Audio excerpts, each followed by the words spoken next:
But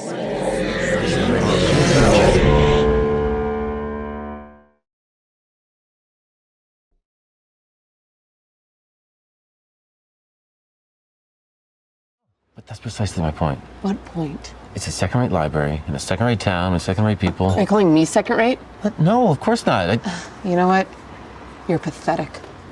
You complain every single day, but you don't do anything about it. You know what? While you're looking for that first-rate job in that first-rate town, why don't you look for a first-rate girlfriend, too? I'm done. ASA, His Cat, and the Library of Dreams.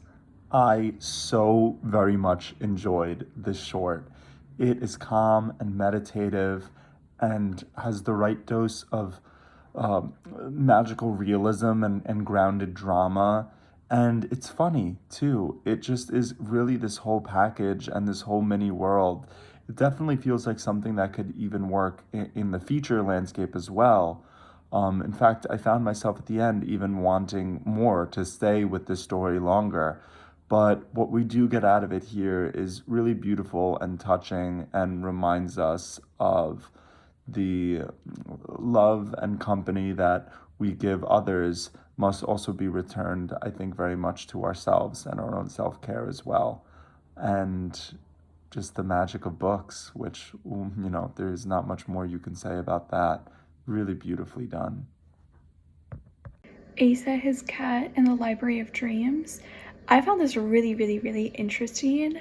I thought they portrayed the kind of feeling of being stuck in your life and not knowing how to break out of the routine that you've kind of found yourself in or that you feel trapped by. And, maybe you're at a job that you don't like, but you don't know how to break out of that because you still have bills to pay and you still, have responsibilities. And I think that they found a way to, like I said, portray that feeling really, really well. And also this kind of idea of building something up in your head that is like your dream situation or your dream job. And then the realities that go along with that, you suddenly, it's not a fantasy. It's not something that is, kind of this idealized version of it. There are drawbacks and, the reality kind of sets in, and learning that this thing that you thought was gonna, unlock the key to your happiness also comes with some drawbacks that, maybe you're not ready to sacrifice.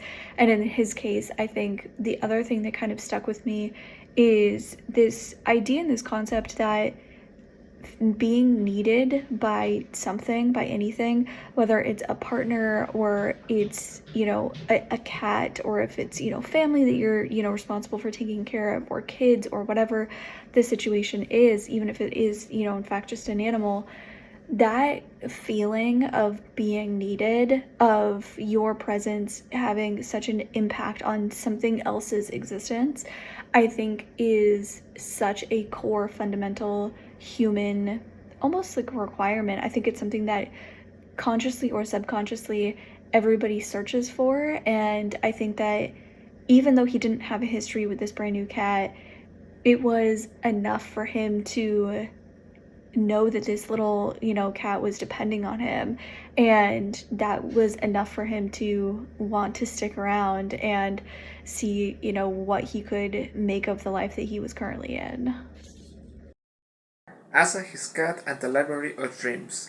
What an amazing film, and this short film is great in every possible aspect. The idea is very original and very relatable. I think that a lot of people feels like ASA because he feels like trapped in this life that is not exciting, like everything is second option, second hands, like he says, and he wants something better, but he isn't sure how to get it, and people are mean with him. His girlfriend was kind of mean with him, and he's trying to find a silver lining in his life, and all he has is his cat, and his cat dies, and so everything seems lost. And then he finds this library, and I just love how this event changes him, because by changing his the way he thinks, by changing his attitude, he changes his view on the world, and that was a very interesting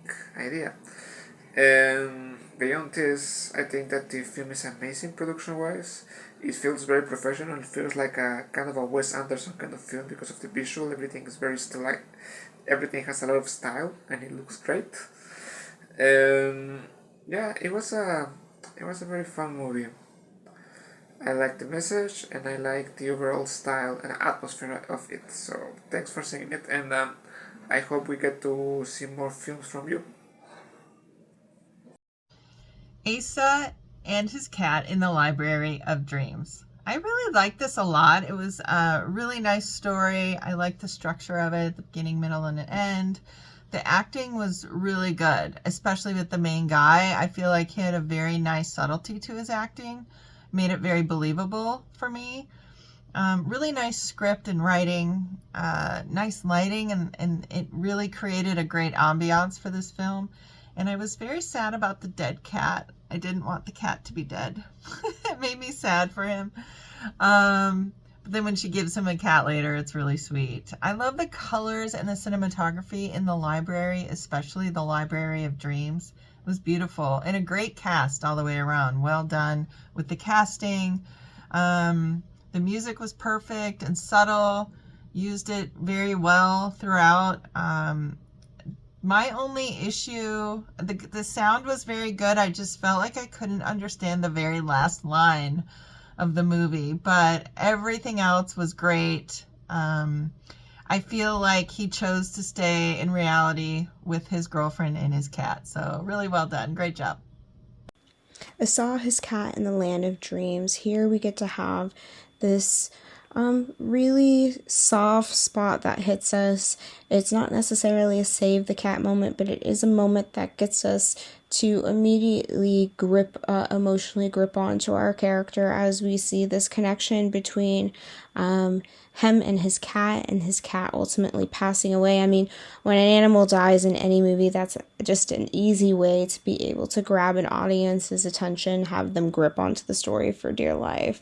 And so here we get to have this gentleman essentially have this opportunity to work in the Library of Dreams. And so as much as he would be intrigued and wanting to take this path, he finds himself dealing with grief and wanting to take the time and initiative to be able to have a proper goodbye to his furry companion. And it just really goes to show, you know, the connection that humans do have with their companions, and how it can be just such a deep loss in a way that you can have these good opportunities come your way, but that doesn't negate the things that you carry with you, and being able to have the space to be able to do that too and make those decisions.